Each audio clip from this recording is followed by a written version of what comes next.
es el orden. El orden, hermano. Allá uno no tiene que estarle diciendo, allá la gente sabe cada uno su trabajo, su responsabilidad. Es más, fue tanto así que algo que me ministró mucho. Ayer, ellos sacan a los jóvenes una vez al mes, me estaba comentando, una vez al mes, los jóvenes salen. Y ese día le tocaba salir a los jóvenes. Y él le dice al pastor Brian, ok, los jóvenes pueden salir. Él se sienta, empieza su mensaje. Y en el momento que termina, que él nos pone sobre los pies para adorar, yo decía, ¿y dónde está el pastor Brian? Porque es el que lo apoya con el teclado en el fondo allí. Y mayor sorpresa, hermano, que venían entrando todos los jóvenes. Iban a ver una película. Y después que terminamos todo, yo le dije, wow, me gustó esta sincronía. Entonces dice, no, lo que pasa es que nosotros tenemos puntualmente el tiempo ya preparado, porque hay otras cosas que hacer. Entonces, me traigo eso, le dije al pastor, me lo traigo, me gocé mucho y le dije a la pastora, 40, 45 minutos es suficiente, oramos, despedimos, hay comedor, compartimos el comedor, pero hoy como tenemos Santa Cena, tenemos la Santa Cena, las obras de amor, y creyendo pues lo que Dios va a seguir haciendo. Amén. Estamos ya conectados, estamos grabando, estamos en YouTube, decimos a toda la gente que se nos conecta, estamos orando y les agradezco que nos ayuden a orar para lograr conseguir el micrófono inalámbrico, ¿verdad? Para que la grabación pueda quedar más nítida. Hago esto público porque yo sé que hay gente que está escuchando y puede ser de bendición. Usted de bendición, usted me comunica, pastor, quiero honrar, quiero bendecir la iglesia, eso no cuesta mucho. Y los audios, le decían algunos hermanos que ahorita que estamos escuchando nuevamente la grabación, para efecto de los grupos familiares, a veces no se escucha bien, a veces se escucha interferido. Entonces sé que con ese micrófono, porque el audio va a llegar original, va a llegar nítido, y Dios es un Dios de añadidura, ¿amén? Dios no va a ir añadiendo eso que nos falta, amén. Bueno, dicho esto, bendigo a los hermanos, los que están hoy en medio nuestro. Hoy vamos a compartir una palabra, hermano, una carta, una palabra que pudieron leer en el flyer, que lleva por título el mensaje, el corazón del Evangelio. Dicho esto, yo soy de los que digo que esta carta que vamos a estudiar, vamos a comenzar estudiando, como la carta de Éfeso, porque dice Efesio, el corazón del Evangelio, sé que es la columna vertebral, es la médula, por así decirlo, es la médula de la iglesia cristiana o del Evangelio. Vamos a ver doctrina, como les decía ahorita. Así que no se vaya a fastidiar, porque aquí no va a haber grito, aquí no va a haber soplo de poner, no. Aquí voy a moverme en ese ministerio como maestro. Y vaya iglesia que ojalá, le pedí mucho al Señor, que lo mismo que puso en mi corazón, lo ponga en el de usted. ¿Cuál, pastor? El hambre. Mire, a mí me apasiona.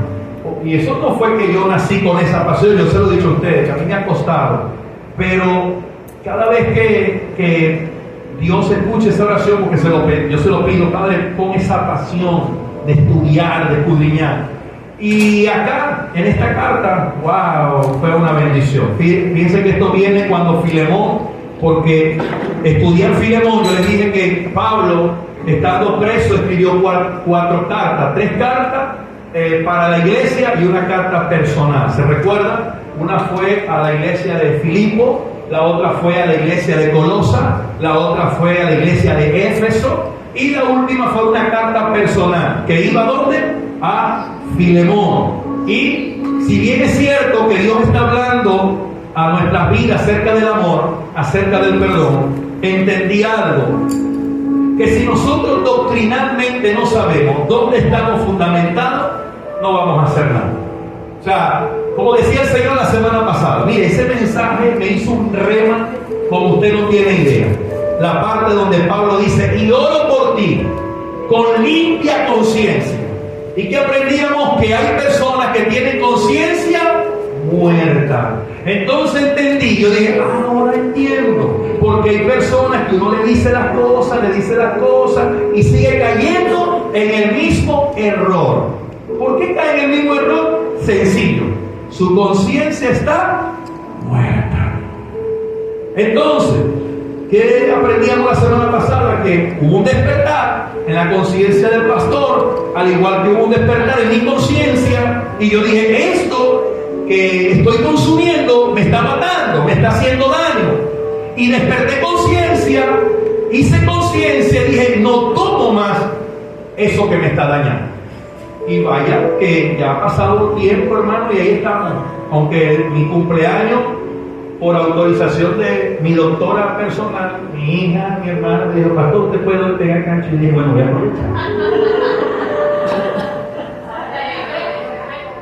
No, chinoto. Pero créalo, iglesia, que no ha sido fácil, pero yo tuve que despertar conciencia. Entonces entendí eso y le dije a la pastora, ya ahí está la respuesta, porque a veces a nosotros nos cuesta tratar, ¿verdad?, consejería con matrimonio, con personas, y uno dice, marico, si yo se lo dije, ¿cómo hago? Nada, le entró y le salió, conciencia humana. Entonces cuando aprendí eso la semana pasada, yo dije, wow, qué bendición. Y hoy, de verdad que quiero en el Señor, y es mi oración, que usted pueda despertar hoy esa conciencia y pueda recibir de parte de Dios esto, que hoy Dios nos va a entregar. De hoy puede ser un mes, puede ser un mes y medio, porque Efesios trae 6 capítulos. Y solamente leí los primeros 5 versículos del primer capítulo. Y saqué lo que yo escribía por acá acerca de las doctrinas, ¿verdad? Saqué de los 5, fue de bendición, porque en los primeros 5 versículos saqué 4 aspectos doctrinales. Pero no me voy a adelantar, vamos a llegar ahorita ahí. Lo primero que quiero regalarte es, vamos a estudiar un poco, vamos a ver muchos versículos. ¿Por qué versículos? Porque, escuche esto, para los que les gusta estudiar, para los que estudian y se preparan, un texto fuera de un contexto se convierte en un pretexto. Cuando usted toma un texto y usted dice, porque así dice la Biblia, fíjense que la semana pasada, ¿qué decía el pastor Semprún? Dijo, aunque la palabra que le entregué al pastor no fue escrita en el contexto, yo sé que va a ser de bendición. Amén. Y a veces nosotros tomamos palabras, por lo menos yo personalmente, cuando estuve estudiando el profeta Ezequiel, había textos que solo tomaba el versículo, la palabra que quería el Señor hacerme rema, y lo compartía, aunque de pronto no era escrito en ese contexto. Pero doctrinalmente hablando, que es lo que hoy vamos a aprender, si yo agarro un texto y lo saco del contexto, lo voy a convertir en un pretexto, y puede que yo pueda justificar los aspectos doctrinales que hoy vamos a compartir. Por eso hoy vamos a estar compartiendo mucha Biblia. Hoy vamos a estudiar Biblia, hermano. Me voy a tomar el tiempo, como le dije. Si me da solamente compartir un solo aspecto, lo voy a hacer. Pero quiero que nos eduquemos y quiero que aprendamos, iglesia. Aprendamos acerca de lo que Dios quiere para la iglesia del Señor en este tiempo. Lo primero, vamos a hacer una pequeña síntesis de Efesios. Vamos a primero a conocer la cultura, la historia, ¿verdad? Lo que se quiso escribir en ese momento acerca de la carta a Éfeso. Lo primero es que sabemos que Pablo escribe esa carta estando cautivo, ¿verdad? Recuerda, por eso es que le llaman que era una de las cartas de la cautividad. Aprendíamos cuando Filemón que Pablo estaba preso en Roma y Pablo estaba siendo custodiado, aunque Pablo se estaba pagando su propia cárcel.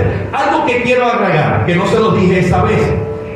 Para los tiempos de Roma, para estos tiempos, no es como ahorita. Usted comete una fechoría, ¿verdad? Usted no, usted es un hombre apartado para Dios. Alguien comete una fechoría y va preso. Usted sabe que se levanta un juzgado, hay un juez que determina, fulanito de tal, por la falta te vamos a declarar 10 años de cárcel.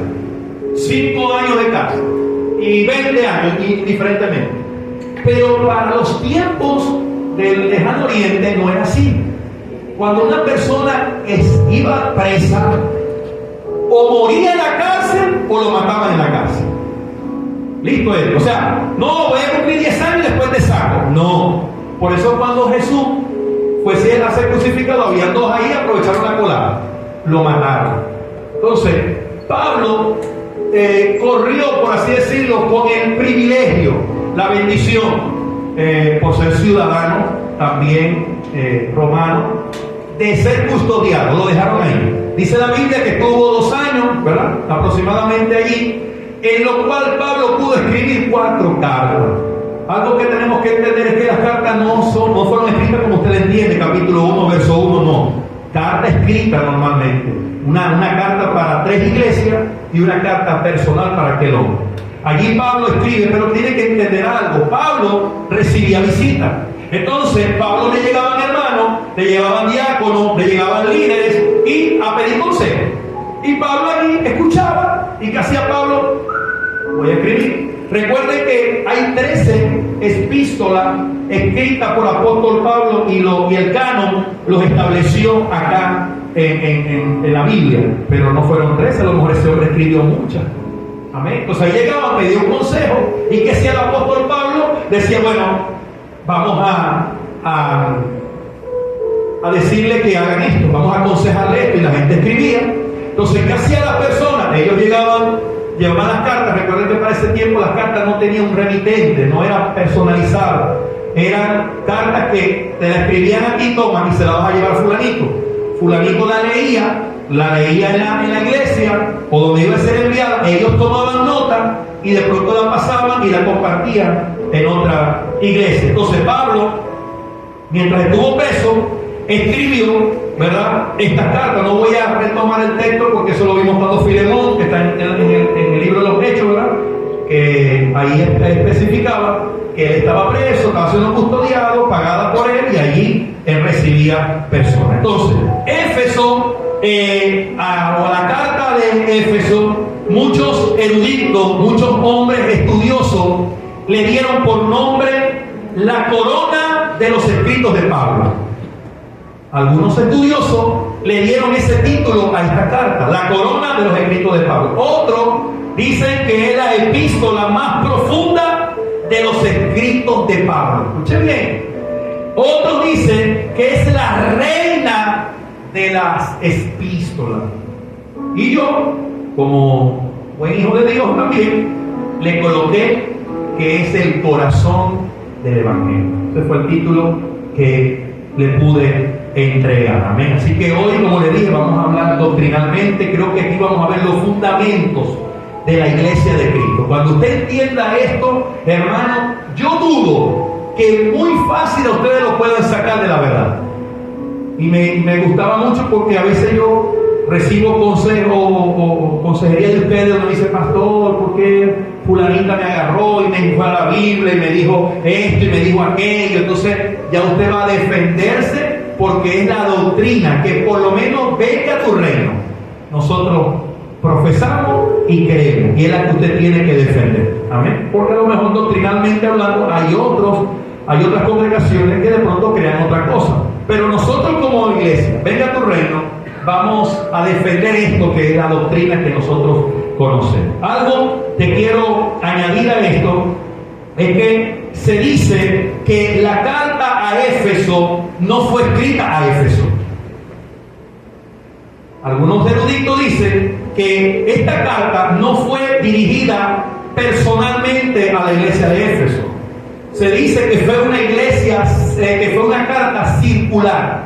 Fue una carta dirigida a la provincia de Asia en Roma. Y fue una carta que fue escrita para iglesias que estaban ahí. Llegaba a una iglesia, era leída, se compartía y la llevaban a otra iglesia, se leía, se escribía, se compartía y así sucesivamente. Eso es lo que se dice. Porque el título, cuando usted lee el primer versículo de la carta a los Efesios, dice de esta manera. Ponga el primer versículo, hijo. Dice, Pablo, apóstol de Jesucristo Cristo por la voluntad de Dios a los santos y fieles en Cristo Jesús que están ¿dónde? En Éfeso, dice allí, ¿verdad? Ok, esta palabra a los santos y fieles en Cristo Jesús que están en Éfeso, esta palabra se dice que fue agregada. Se dice que la agregaron. No fue que fue originalmente. ¿Por qué? Porque consiguieron una copia allí en Éfeso. Entonces, por eso es que se comenta, ¿verdad?, que en el texto original, esta palabra Éfeso no estaba escrita, sino que la agregaron cuando coleccionaron y publicaron todas las cartas de Pablo. Cuando allí la coleccionaron, la publicaron, entonces agregaron a Éfeso ese versículo, ese nombre. Algunos eruditos dicen que originalmente fue escrita para la iglesia que estaba en la ciudad de la Odisea. ¿Dónde está esa iglesia? Usted va a Apocalipsis, capítulo 3, y ahí usted comienza cuando dice que el Señor Jesús le escribe a las 7 iglesias.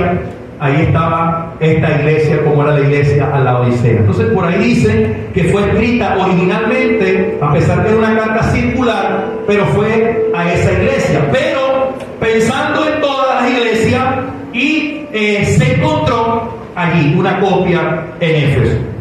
Ahora, escribí esto por aquí porque, como le dije, vamos a hablar de doctrina, aunque esto a nosotros no nos importa mucho. O sea, si la consiguieron en Éfeso, si fue escrita a Éfeso, si no fue, eso a nosotros no nos debe importar mucho, porque lo que tenemos que entender es que esta carta fue escrita hoy exclusivamente para nosotros. ¿Me está entendiendo? La palabra de Dios es viva, la palabra de Dios es eficaz. Entonces hoy esta palabra en nombre de Éfeso, como dice ahí, yo puedo decir a Pablo, apóstol de Cristo Jesús, por la voluntad de Dios, a los santos y fieles en Cristo Jesús que están en venga tu reino. ¿Listo? Eso es para usted y es para mí. Amén. Entonces, pero conseguí 3 argumentos que llevan a pensar que esta carta a los Efesios no fue originalmente a él. Y vamos a estudiar el por qué. La primera, que la carta no tiene un saludo personal, como en otras cartas, a pesar que Pablo pasó más tiempo en Éfeso que en otras ciudades. Dice la Biblia que Pablo tuvo 3 años en Éfeso. Entonces, dicen los estudiosos que cómo es posible que una persona que tuvo tanto tiempo vaya a escribir una carta sin ser dirigida a alguien o sin un saludo como normalmente él lo hace. Amén. ¿Dónde está eso? En Hechos, vámonos a Hechos, capítulo 20. Ya vamos empezando aquí a estudiar. Hechos, capítulo 20, verso 16-17, para darle fuerza a lo que estamos leyendo. Dice acá, Pablo había decidido pasar de largo a Éfeso para no demorarse en la provincia de Asia, porque tenía prisa por llegar a Jerusalén para el día de Pentecostés, si fuera posible. Verso 17. Desde Mileto, Pablo mandó a llamar a los ancianos de la iglesia de ¿qué? Ok, vámonos al 30 ahora ahí, 30 y 31, de ese mismo capítulo. Fíjense lo que dice el texto. Aún de entre ustedes mismos se levantarán algunos que enseñarán falsedades para arrastrar a los discípulos que los sigan. Verso 31. Así que estén alerta. Recuerden que día y de noche, ¿durante cuánto? 3 años. No le he dejado de amonestar con lágrimas a cada uno. Entonces, un hombre que estuvo 3 años en una ciudad o en una provincia compartiendo de las grandezas del Señor, dicen los estudiosos, ¿cómo es posible que él no haya escrito esa carta personalizada? Aunque leímos que el versículo 1 dice a los santos que están en Éfeso, le estoy diciendo que en el original esa palabra no está escrito. Se agrega porque se consiguió una copia allí en Éfeso. Ok, lo segundo, que Pablo escribe pensando en gente que no le conoce. Efesios capítulo 1, verso 15. Fíjese lo que dice el texto sagrado, Efesios capítulo 1, verso 15, que es la epístola que estamos leyendo. Por eso yo, por mi parte, desde que me enteré de la fe que tiene en el Señor Jesús y del amor que demuestra por todos los santos. Dice que ¿desde qué? Desde que se enteró.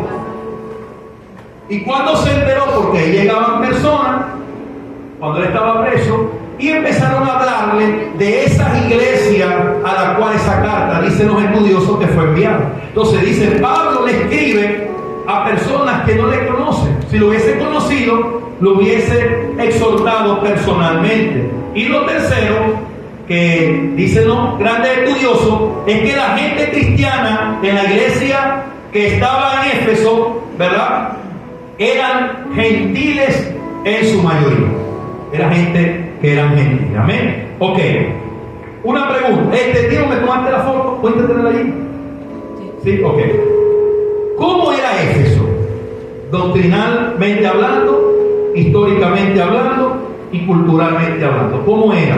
Para que entendamos lo que Dios nos quiere enseñar. Efesio era un centro comercial con un próspero negocio de fabricación de estatuas y con un puerto cercano muy activo. Se dice que ellos preparaban muchas estatuillas pequeñas símbolos, ¿verdad?, acerca de una diosa que allí se exaltaba mucho.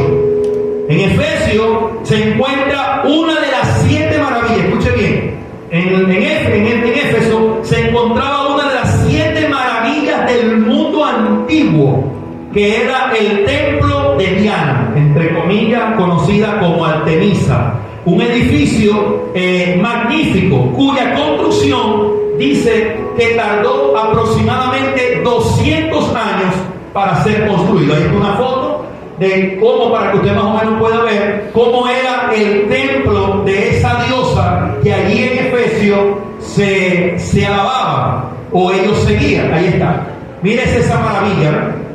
Dice que tuvieron 200 años aproximadamente para hacer este templo, que era una de las 7 maravillas del mundo antiguo. Otra cosa que ocurría ahí en Éfeso, culturalmente, históricamente, es que también era una gran sede de cultura y educación. Tenía un anfiteatro con capacidad para 25,000 personas. Escuche bien, 25,000 personas albergaba ese anfiteatro en Éfeso. Ahí está una foto, obviamente no actualizada, sino lo que queda hoy. Hoy quedan esas ruinas de lo que fue este famoso anfiteatro. Ya la vamos a publicar. Dame la otra. Mira, más o menos allí, si la podemos ver, apenas quedan unas columnas. Lo que pasa es que no se detalla bien la foto. Y aquí están las gradas. Cuando usted la busque en Google, la puede buscar allí y la puede ver un poco mejor. Ahora, hay una historia que podemos anclar y nos va a ayudar mucho para sacar algunas incógnitas acerca de lo que estamos aprendiendo de Hechos. Y quiero que vamos al libro de Hechos, capítulo 19, versículo 23 al 41. Es un poquito largo, pero si nosotros lo leemos, lo entendemos, vamos a poder simplificar lo que se escribía en este momento acerca de esta ciudad, como era Éfeso. Hechos 19, 23 al 41. Vamos a irle dando progresivamente para que podamos entender. Por aquellos días se produjo un gran disturbio a propósito del camino. Hablando del camino, habla acerca de la enseñanza de Jesús. Por eso es que Jesús dijo: yo soy el camino. ¿Se acuerdan? ¿Soy qué? La verdad y soy la vida. Entonces, dice el versículo 1 que para eso empezó a enfrentarse o a acontecer algunos problemas acerca de Jesucristo, acerca del camino. Un platero llamado Demetrio, no un platero que, aunque tenía plata, ¿no? Porque tenía mucha plata el bendito. Un platero llamado Demetrio que hacía figuras en plata. ¿Qué tal? Esa es la palabra plata, de vida platero. del templo de Artemisa, que es la famosa Diana, proporcionaba a los artesanos no poca ganancia.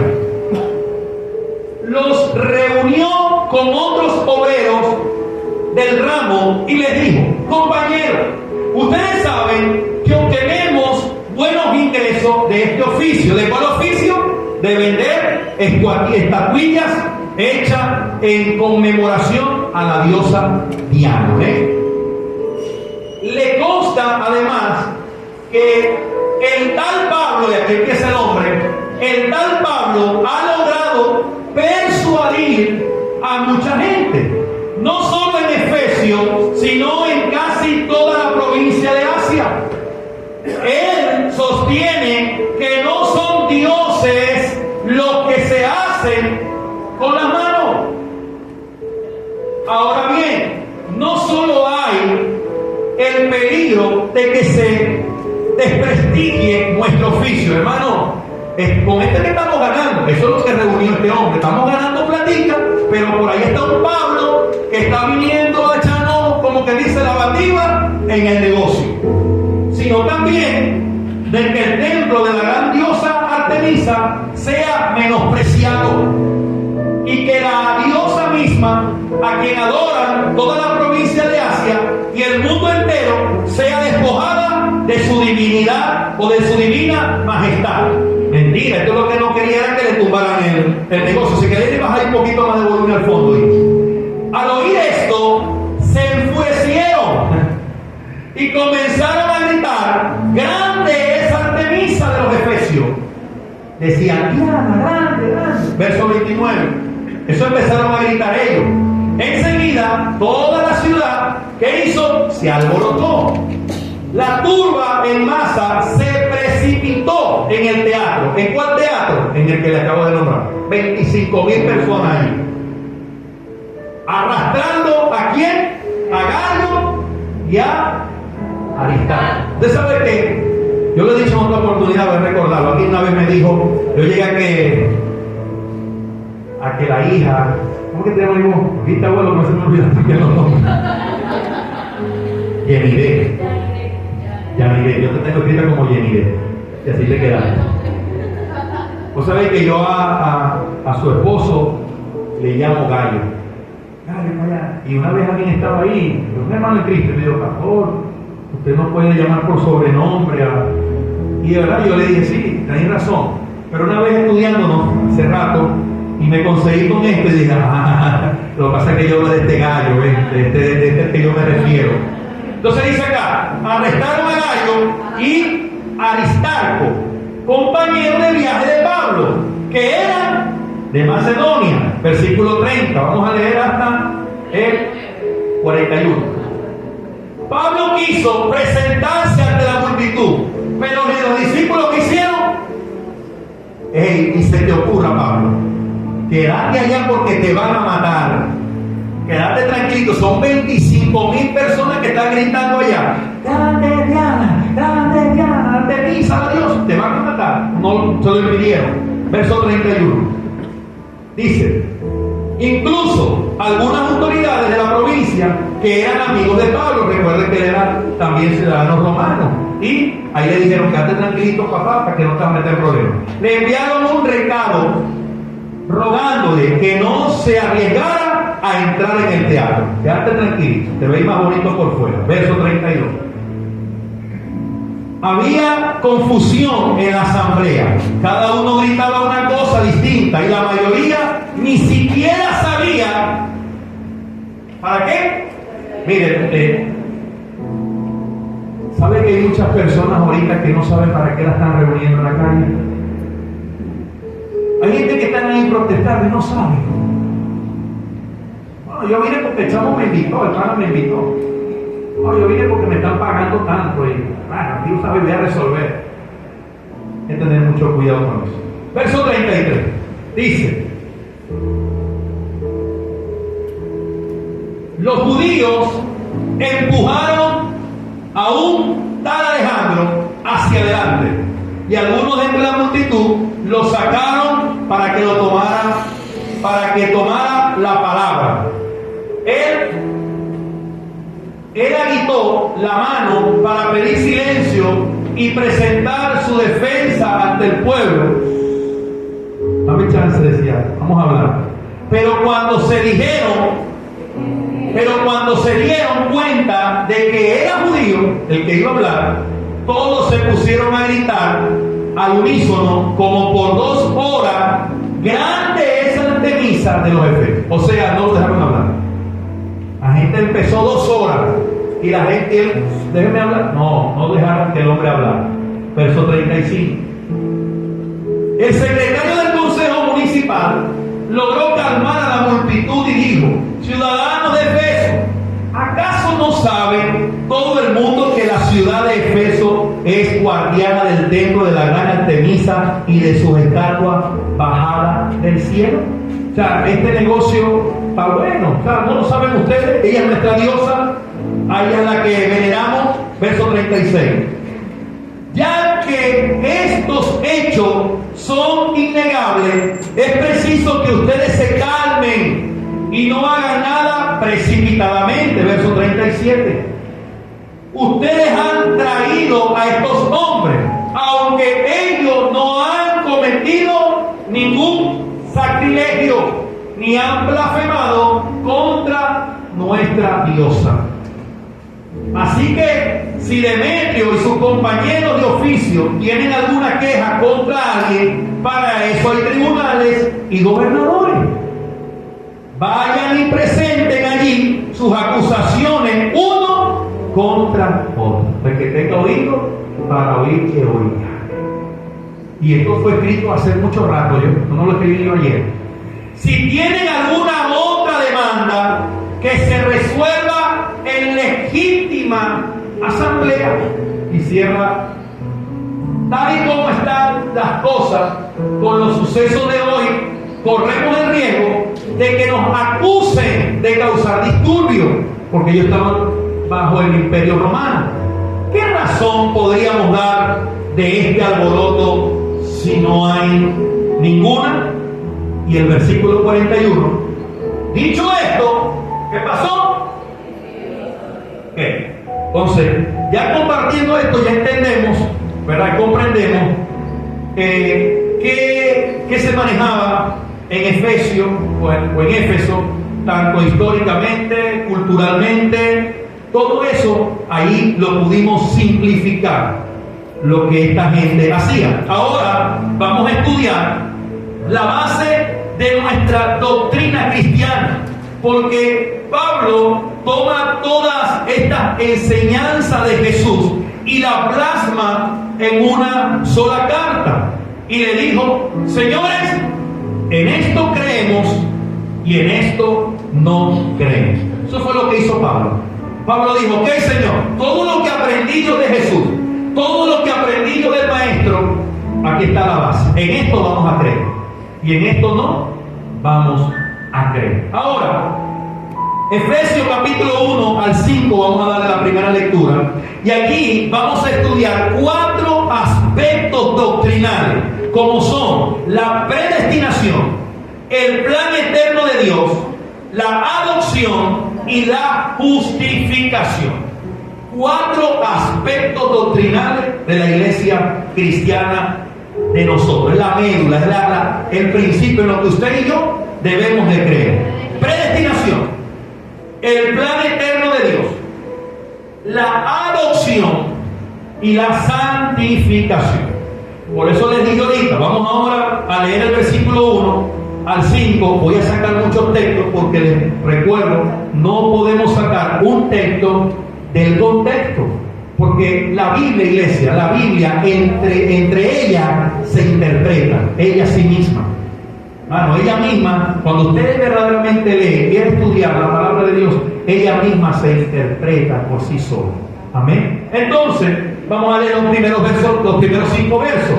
Dice: Pablo, apóstol de Cristo Jesús, por la voluntad de Dios, a los santos y fieles. Esta palabra santo habla de santificación.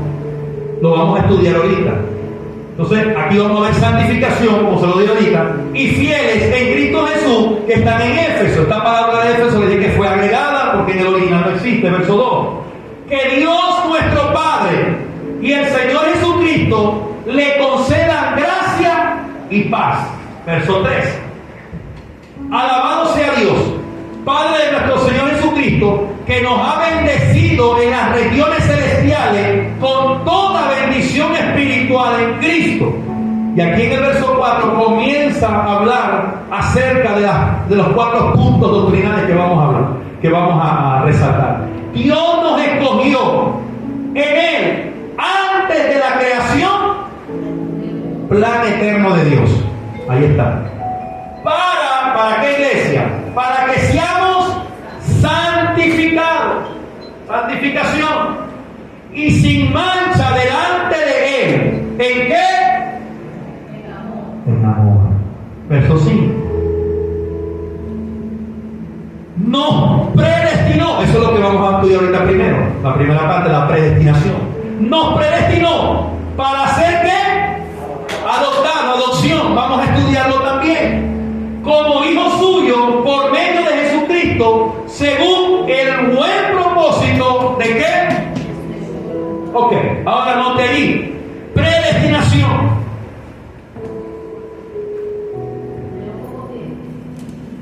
No importa, yo te dije que si tenía que desarrollar una desarrollo, no hay problema. Vamos a estudiar. Predestinación. Iglesia, algo que tenemos que entender es que Dios Padre nos creó con un libre albedrío, la oportunidad y la libertad para tomar decisiones que afectan el destino, bien sea positivo o negativo, de cada uno de nosotros. Si no, ahí está la historia de Adán y de Eva. ¿Sabes que hay 2 líneas? Bueno, hay muchas líneas doctrinales, pero hay 2 que son las que más son las relevantes, son las más sonadas. Una vez se los dije aquí en estudio de discipulado, que una es la línea calvinista, que viene de Calvino, y la otra es la línea de Arminio, se llaman los arministas. Calvino defiende una posición doctrinal y Arminio defiende una posición doctrinal. Lo que pasa es que yo cuando leí las 2 posiciones, para mí los 2 tienen cosas que podemos tomar. No me puedo inclinar hacia uno porque uno es muy extremadamente. Por ejemplo, uno dice que la salvación no se pierde. No, usted aceptó al Señor y se puede ir a bailar el chacucha. No hay problema, váyase. A la final, cuando Cristo venga, su nombre está en el libro de la vida, listo. Cuidado. Y se lo voy a dar por la palabra hoy. No es así. Y el otro dice que solamente las obras son las que nos van a separar, los que nos van a llamar. Y todo no es así. Amén. Entonces, hay muchas líneas, ¿verdad? Pero las 2 más sonadas son estas: los que llaman los calvinistas y los que llaman los arminianos. Ahora, la predestinación, según ellos, o según esas líneas, dice que ya Dios escogió a un grupo de personas para ser salvos. O sea, la predestinación de la cual ellos hablan es que Dios eligió a un grupo de personas para ser salvos y también eligió a un grupo de personas para que no lo fueran. De hecho, hay un movimiento por ahí que ellos dicen que ya Dios viene por los 149,000 de esos.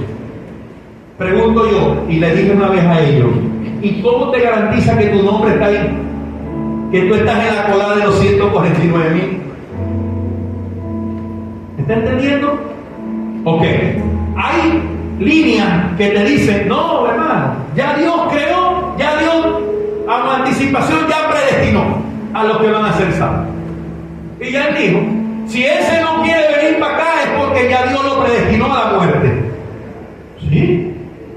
Y si eso vienen es porque ya Dios los llamó y los cuidaba.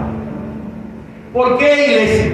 Porque aquí podemos ver que desde el Génesis hasta el Apocalipsis Dios habló de un libre albedrío. Si no, ¿Dónde lo vemos? En Adán y Eva. ¿Qué pasó en Adán y Eva? Dios los puso en el huerto.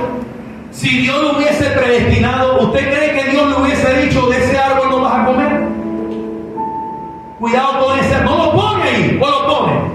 Si Dios sabía de antemano, porque Dios lo sabe todo, Dios vive en un eterno presente, Dios es el mismo de ayer, de hoy, por los siglos. Si Dios sabía lo que iba a acontecer, ¿para qué le pone el árbol ahí?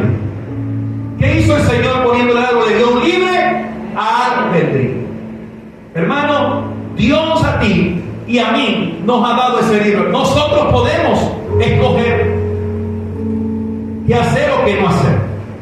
Y podemos ver que, por cierto, la decisión que tomaron estos benditos no fue la más adecuada, hasta tal punto que nosotros caímos ahí en la colada. Por cuanto todos pecaron, están destituidos de la gloria de Dios. ¿Por qué? Por el pecado original. Ese fue el pecado original. Deuteronomio, capítulo 30, versos 11 al 20. Fíjese lo que dice acá, para que hablemos, porque quiero enseñarle que verdaderamente Dios nos dio ese libre albedrío. O sea, usted y yo tenemos la decisión de escoger. El concepto que le dan ellos a esta predestinación no es lo que Dios nos está enseñando. Deuteronomio capítulo 30, versos 11 al 20, fíjese acá, 11. Dice: este mandamiento que hoy te ordeno obedecer no es superior a tu fuerza ni está fuera de tu alcance. O sea, Dios te va a dar un mandamiento y te está diciendo: hey, no está fuera de tu alcance, lo podría hacer. Este mandamiento, seguimos adelante, no está arriba en el cielo para que pregunte quién subirá al cielo por nosotros para que no lo traiga y así podamos escucharlo y obedecerlo. O sea, el Señor le está diciendo: el mandamiento que te voy a dar no es que está muy alto para que no lo diga que no lo podía alcanzar. Verso siguiente: tampoco está más allá del océano para que pregunte quién cruzará por nosotros hasta el otro lado del océano para que nos traiga y así podamos escucharlo y obedecerlo. Verso siguiente: no, la palabra está, ¿dónde está? Tócate el corazón aquí, ¿ves? Aquí está, ahí está la palabra de Dios. Dice: está muy cerca de ti. ¿La tienes dónde? En la boca. ¿Y dónde? Sobre toda cosa guardada que tenés que guardar. La boca. Guardate la boca y el corazón. No digas cosas que después te vas a arrepentir. ¿Me estás entendiendo? Es más, te voy a decir esto, y se lo dejo aquí solo como una llamita. ¿Cómo le gusta a usted ver profecía de gente? Porque les encanta ver las redes de gente que han profetizado lo que iba a ocurrir en Venezuela y no se cumplió. ¿Qué pasó ahí? ¿Se equivocó Dios? Dice la Biblia que para este tiempo se levantarán falsos. Ya usted saque su conclusión. Si usted lo sigue, ya elimínelo. Ya sáquelo de ahí. ¿Quieres ver a alguien? Mira a tu pastor. Yo tengo prédicas ahí en YouTube. Honra el manto. Aprende a honrar. Te pones a ver profetas. No se cumple. Ya listo. Desecha. Ok. No, la palabra está muy cerca de ti. La tienes en la boca y en el corazón para que la obedezca. Verso 15. Hoy te doy a elegir. ¿Qué te da a elegir? ¿Entre qué? O sea, Dios te dio el libre albedrío. Elige tú. Ay, siento a Dios aquí. Amén. Gracias, Señor. Uy, pásate de mí. Uy. Está tremendo eso. Escucha acá. Te doy a elegir, iglesia, entre la vida y la muerte, entre el bien y el mal. Verso 16. Dice acá: hoy te ordeno que ames al Señor tu Dios, que andes en su camino y que cumplas sus mandamientos, preceptos y leyes. Así vivirás y te multiplicarás, y el Señor tu Dios te bendecirá en la tierra de la que vas a tomar. ¿Dónde te va a bendecir Dios? La tierra donde, si es aquí, en esta, Dios te va a bendecir, hermano. Amén. Si lo ha hecho durante 25 años, lo va a hacer durante 6 años más. Amén. Dice el verso 17. Pero si tu corazón se revela y no obedeces, sino que te desvías para adorar y servir a otros dioses, como los diosita Diana esa, verso 18. Te advierto hoy que serás destruido sin remedio. No vivirás mucho tiempo en el territorio que vas a poseer luego de cruzar el Jordán. Verso 19. Hoy pongo al cielo y a la tierra por testigo contra ti, de que te he dado a elegir entre la vida. O sea, Dios no dijo, ya este grupo está aquí, no le va a pasar nada, porque esto yo lo predestiné y aquellos se van a morir. No, Dios nos dio a elegir, es tu decisión. Pero Dios es tan bueno que dije, yo te voy a aconsejar que agarré el bien. A ese es el Dios que servimos. Entre la bendición y la maldición, elige pues la vida. Él te está dando el consejo para que vivan tú y tus descendientes. Verso 20. Ama al Señor tu Dios, obedécelo y sé fiel a Él, porque de Él depende tu vida, y por Él vivirás mucho tiempo en el territorio que juró dar a tus antepasados Abraham, Isaac y ¿qué más? Y Jacob. Lucas capítulo 7 verso 30. Vimos que aquí Dios dio un libre albedrío. Vemos que aquí Dios dice, está la vida y la muerte. Yo te aconsejo que tomes la vida, pero vos vas a decidir. Pero en el Evangelio de Lucas, Jesús hablando acá, dice, pero los fariseos y los expertos en la ley no se hicieron bautizar por Juan. ¿Por qué? Porque rechazando así el propósito de Dios respecto a él. A ellos vino, pero ellos no les recibieron. Lo dice Jesús. Los fariseos desafortunadamente no decidieron acerca del bautismo de Juan. ¿Y cuál es el bautismo de Juan? Arrepentido y convertido. Arrepentido y convertido, porque el reino de los cielos se acerca. Eso es lo que decía Juan, pero ellos no lo aceptaron. Ahora tuvieron gente que no lo aceptaron, pero no fue que Dios le dijo, ustedes van para el infierno. Fue una decisión. Entonces, iglesia, la elección anticipada en Cristo es el conocimiento anticipado de parte de Dios de nuestras decisiones con respecto a Cristo. Salmo 139, 2 al 4. Ya vamos, voy a terminar esta solamente. Pues ya la pastora me miró 2 veces. Voy a terminar por lo menos la predestinación, y el domingo que viene seguimos. No te preocupes, me lo voy a gozar. Voy a sacarle así la espina y me voy a comer la pulpa, porque me apasiona esto. Me apasiona. Fíjate que yo lo había leído, pero no lo había estudiado. Y tengo como 3 semanas, hermano, metido ahí, duro con el Señor. Y doy gloria a Dios por eso. La gloria es de Dios. Salmo 139, versos 2 y 4. ¿Sabes cuando me siento y cuando me levanto? Aún en la distancia me lees el pensamiento. Ese es el Padre tuyo y el mío. Mis trajines y descanso los conoces. Todos mis caminos te son familiares. Y el verso 4. No me llega aún la palabra a la lengua cuando tú, Señor, ya la sabes todo. Dios conoce, hermano, todo lo que nosotros vamos a decir, todo lo que nosotros vamos a pensar, todo lo que nosotros vamos a hacer. Eso lo expresa el salmista David. Hechos, capítulo 10, verso 34.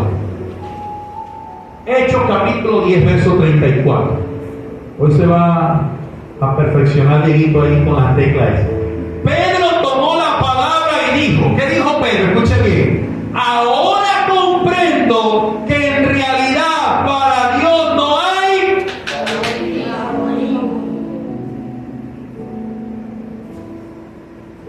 iglesia, para Dios no hay favorito. O sea, Dios nos dijo, este es mi pueblo, ya, los elegí, los predestiné, ya están aquí. Y aquellos están predestinados para la muerte. No se lleve esa doctrina si por momento la creyó que era así.